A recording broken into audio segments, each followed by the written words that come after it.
Hello everybody, welcome back to our channel. Today we are going to cover the third part of class 12 psychology chapter 1. In the previous topic we studied the psychometric approach and different theories related to it, and this part we are going to study information processing approach and the theories related to it. The first theory is theory of multiple intelligence. It was proposed by Howard Gardner. उनका कहना ये था कि intelligence एक single entity नहीं है, मतलब एक सिंगल चीज़ नहीं है. इंटेलिजेंस इंडिपेंडेंट है, पर various types of intelligence together work कर सकती है.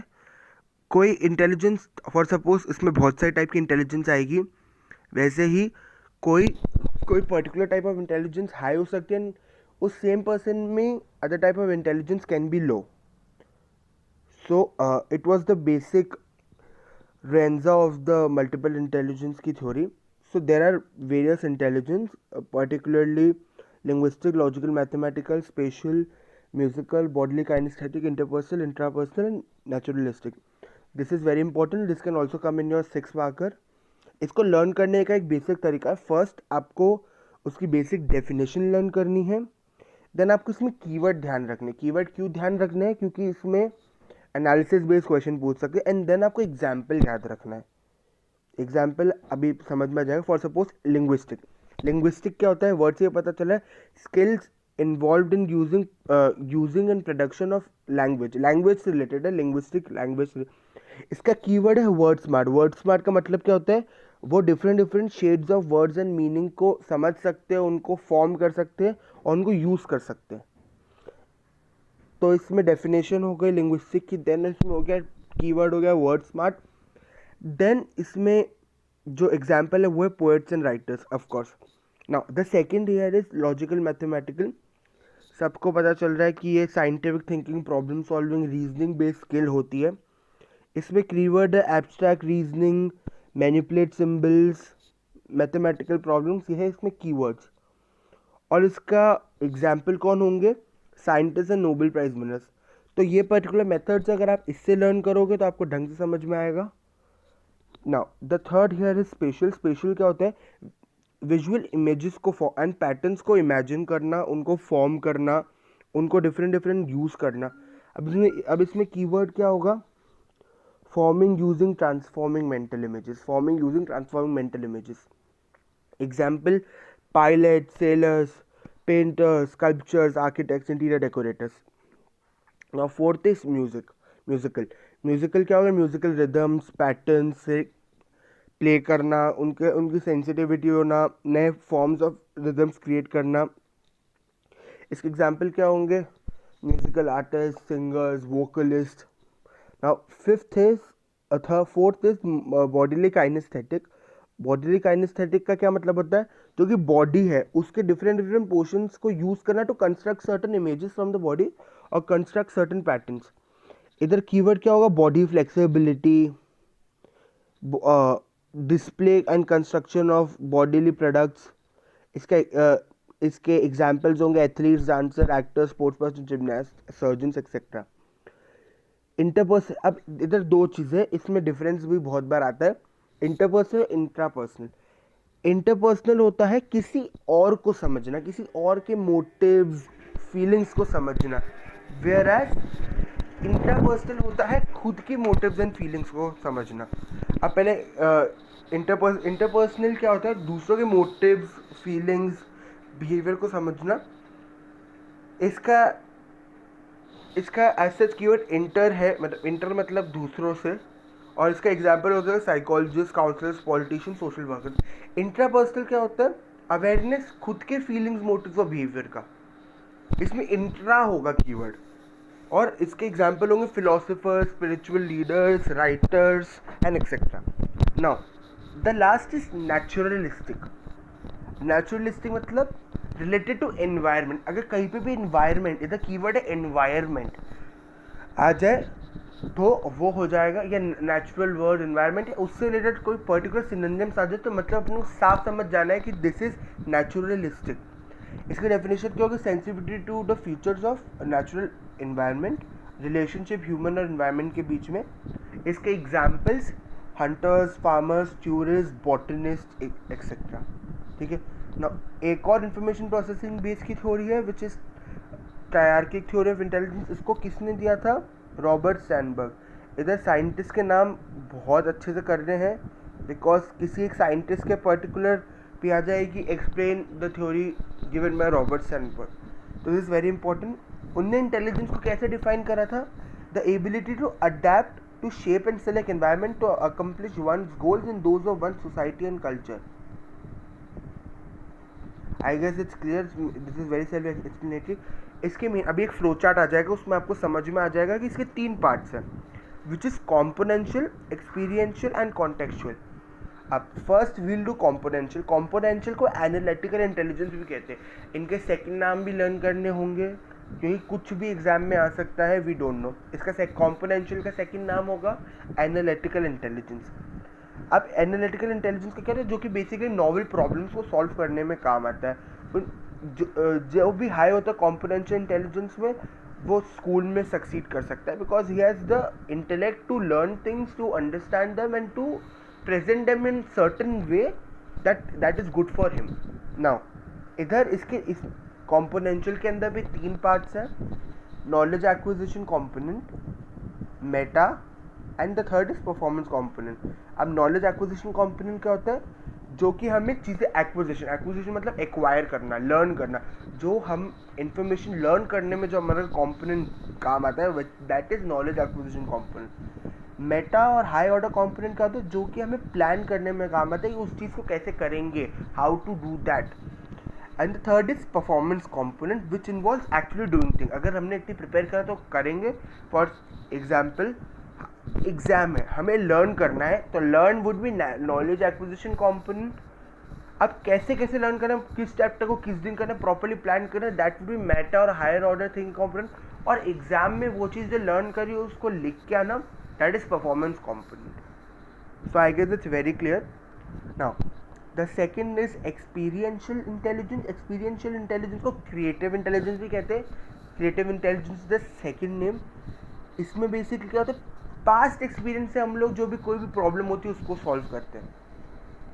बेसिकली इसमें क्रिएटिव थिंकिंग यूज होती है।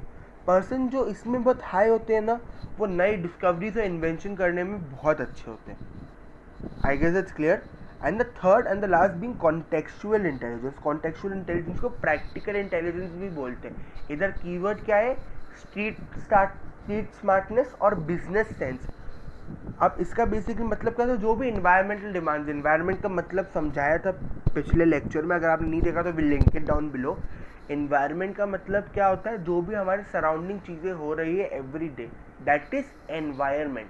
तो अब इन्वायरमेंट पे क्या, जो भी इन्वायरमेंट की डिमांड जो उसको फुलफिल करने के लिए हम जो इंस्टेंट डिसीजन ले सकते हैं ना, फॉर सपोज बिजनेसमैन है कोई। अब बिजनेसमैन को डिमांड, उसके प्रोडक्ट की डिमांड लो चलेगी मार्केट में। अब वो चाहे इंस्टेंट डिसीजन लेकर कि उसको स्टॉक में कीप करना है, रेफ्रिजरेट करना है, व्हाटसोएवर, वो business smartness, street smartness display करता है। तो I guess it's very clear. Still, if you have any doubt related to the pertaining two theories, you can leave it in the comment section or mail it to us. Now, the third here being planning, attention, arousal, and simultaneous successive model. It is also called past models of intelligence. It is the most important theory of intelligence in our book. Widely asked in exam 2018 के paper में भी आया था ये, 2019 के paper में भी 1 marker में आया था। It's very very very important. So या सबसे पहले किसने दिया था, किन ने दिया? JP Das, Jack Naglieri and Kirby. ठीक है, इन तीनों ने दिया था। अब इसमें एक लाइन दे रखी है जो कि 2018 के पेपर में डायरेक्ट उठ के आ गई थी, people got confuse. The 3 independent functioning of 3 neurological system called the functional units of brain. ये आ गई एंड एक्सप्लेन द मॉडल। अब इससे हमें क्या पता चलता है कि हमें जो बुक की रीडिंग है that should be amazing, because अगर ये लाइन उठ के बिल्कुल बीच में से दे रखी है तो हमें इस चीज़ को ढंग से करना है। ये छोटी छोटी डिटेल्स पे बहुत ध्यान देना। तो इसमें बेसिकली 4 पार्ट है, attention, arousal, simultaneous successive and planning. Arousal attention क्या होता है? अराउजल बेसिकली हमें कोई, हमारा जो बिहेवियर है उसको एक पर्टिकुलर स्टिमुलाई को अटेन करने में हेल्प करता है। एग्जाम्पल, अगर हमें for suppose we need to score 98% in psychology, right? तो हमारा अराउजल क्या बोलेगा, वी नीड टू स्टडी क्या, स्टडिंग बिहेवियर हमें क्या करेगा, हमारा जो स्टिमुला है, जो हमारा 98% का गोल है उसको अटेन करने में काम आएगा, तो अराउजल उसमें हेल्प करेगा। अब देयर इज जो ऑप्टिमल लेवल ऑफ अराउजल है ना, अगर अराउजल ढंग से, तो हमारा अटेंशन पर्टिकुलर थिंग पे फोकस करने में काम आएगा। More arousal, more attention, less arousal, less attention हमारी जो डेली एक्टिविटीज़ है उसके साथ हिंडर कर सकता है। That is very harmful. Example मैंने ऑलरेडी समझा दिया है, तो let's move on to the next part which is simultaneous successive processing. अब साइमल्टेनियस क्या होता है, पैरेलल सुना है आपने, दो पैरेलल, 10th में पढ़ा होगा, पैरेलल लाइन्स होती है। अब जो पैरेलल लाइन्स होती है ना, आप उसको समझ, अभी एक डायग्राम आ जाएगा ऊपर, दो पैरेलल लाइन्स है, एक पैरेलल लाइन पे लिखा है द वर्ड कैट और दूसरी पैरेलल लाइन पे लिखा है द मीनिंग ऑफ कैट और द इमेज ऑफ कैट। तो अभी पैरेलल दो लाइन्स है, अभी दो पैरेलल लाइन्स हमें क्या समझने में काम आ रही है, हमें मीनिंग भी समझ रही है, हमें वो वर्ड भी याद हो रहा है। तो इधर हम लोग क्या कर रहे हैं, बेसिकली रीजन और कॉन्सेप्ट का रिलेशनशिप बना रहे हैं। तो साइमल्टेनियसली चल रहा है, साथ साथ में चल रहा है, meaning also and the word also, तो इसको बोलते हैं साइमल्टेनियस प्रोसेसिंग। इधर लिखा हुआ भी है that simultaneous processing helps you to grasping the meaning and relationship. This is very important. Now, successive क्या होता है, successive हमें ABCD लर्न करनी है, सीरियल वाइज, इसको सीरियल भी बोलते हैं, तो सीरियल वाइज लर्न करनी है हमें। ABC, हम ACE तो कर नहीं सकते, हमें B और D डालने पड़ेगा। तो ये जो सीरियली चल रही है इसको हम लोग बोलते हैं सक्सेसिव, और जो पैरेलल चलती है उसको बोलते हैं simultaneous. I guess it's very clear. Now the third part being planning. Planning क्या होता है, हमने ये सब कर, attention, arousal, simultaneous learning, successive learning, everything we have done, पर उस पर्टिकुलर कोर्स ऑफ एक्शन को प्लान करके चलना पड़ेगा। उस प्लानिंग को जब करेंगे तब हमारा परफॉर्मेंस बहुत अच्छा आएगा। तो planning is very crucial component and it is the first thing needed to achieve the arousal, attention as well as simultaneous and successive learning. Without planning everything could fail. So I guess it's clear. इधर एक और चीज़ to notice here is of cognitive assessment system. Cognitive assessment system last में नीलगिरी ने दिया था, इसमें verbal और non verbal component भी है। ये 5 to 18 ईयर्स के बच्चों में एज में पर्टिकुलर टेस्ट होता है, और इसका बेसिक है तो जो बेसिक कॉग्निटिव फंक्शनिंग होती है वो मेजर करने के काम आता है। So I guess it's clear. Now the next topic having of individual difference in intelligence, जो आप 11th में पढ़ा होगा, 12th में भी अभी पढ़ेंगे। What there are two very important terms which you need to understand, which are nature and nurture. So nature क्या होता है, नेचर हमने जो पढ़ा है बाहर सराउंडिंग नहीं होता, इधर साइकोलॉजी में नेचर होता है हेरिडिटी, जो हमारे जीन से पास हुआ है हमें। For suppose even if your parents are aggressive and you tend to be very aggressive, then that is your heredity, that is your nature. Nurture क्या होता है, नर्चर इज बेसिकली जो हमारा इन्वायरमेंट हमको शेप करता है। अब इन्वायरमेंट हमें कैसे शेप करता है, फॉर सपोज आप अग्रेसिव हो, बट आपके जो फ्रेंड्स है they are very cool minded, तो आपके फ्रेंड्स, आपका एनवायरनमेंट, आपकी सिचुएशनल डिमांड्स आपको अग्रेसिव होने को नहीं इनकरेज करती, तो आपका जो अग्रेशन है वो धीरे धीरे डिक्रीज होगा। तो ये एनवायरनमेंट है, ये नर्चर हुए हो आप, और नेचर आपकी हेरिडिटी होती है। ये ढंग से करना है because this can be very. Now we are gonna understand जो बेसिक फर्स्ट टॉपिक है intelligence, interplay of nature and nurture.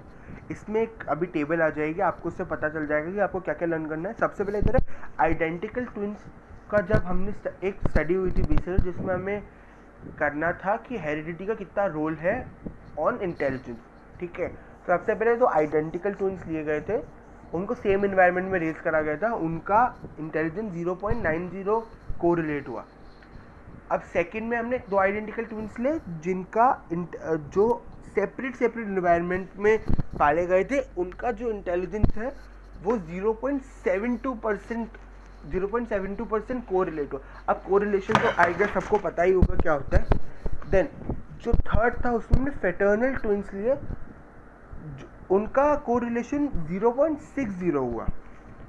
And then हमने जो ब्रदर एंड सिस्टर है जिनको अलग अलग रेयर अपाउट करा गया था, मतलब उनको अलग अलग एनवायरनमेंट में पाला गया था, उनका कोरिलेशन था 0.50। और जब जो सिबलिंग्स लिए जिनको अलग अलग एनवायरनमेंट में करा गया उनका था 0.25। तो ये इससे हमें पता चलता है कि हेरिडिटी का रोल है पर इतना नहीं है। और सेकंड हमें पढ़ना है कि नर्चर मतलब एनवायरनमेंट का कितना रोल है। उसमें बेसिकली एक चाइल्ड को डिसएडवांटेज होम से किसी प्रिविलेज होम में डाला गया था, उसमें एक शार्प इंक्लिनेशन देखा गया था कि उसका जो इंटेलिजेंस लेवल है वो धीरे धीरे इंक्रीज हो रहा था due to better environment and better surrounding as well as better care and nurture. So I guess it's clear कि नेचर और नर्चर दोनों का रोल होता है। सिर्फ एक पर्टिकुलर इंडेक्स को नहीं बोल सकते कि हाँ हेरिडिटी से पूरा होता है, इससे एनवायरनमेंट से होता है। इट इज़ अ 50-50% पार्टनरशिप और ये दोनों से होता है।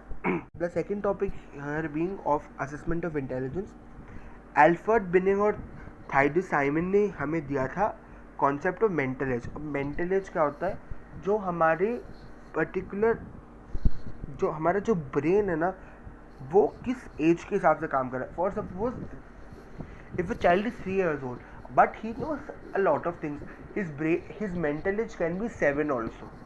तो मतलब उसका जो दिमाग है उसकी प्रोसेसिंग एक पर्टिकुलर एज के हिसाब से, एक स्केल के हिसाब से कितनी है, वो थी मेंटल एज। अब क्रोनोलॉजिकल एज क्या होती है, जो उसका एक्चुअल एज है। If I am 5 year old then that means my chronological age is 5, but if I have a brain of an 8 year old then my mental age is 8 year old। अब जो कि ना जो chronological age है और जो mental as है उसका जो रेशियो है and that multiplied by 100 is known as IQ। ये किसने दिया था, विलियम स्टर्न ने। This is very important. IQ का कॉन्सेप्ट किसने डिराइव किया था, विलियम स्टर्न ने।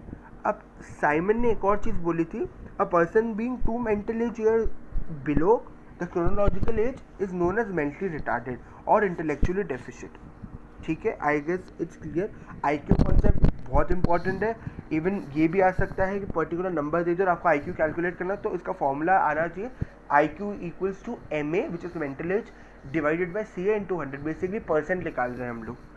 नाउ जो कि हम लोग IQ डिस्ट्रीब्यूशन कर्व है जो कि ये रहा, हम उसको देखेंगे ना तो it is in a bell shaped curve. इसको नॉर्मल कर्व भी बोलते हैं। इसमें बेसिकली क्या है, 100 हमारा कट ऑफ पॉइंट है।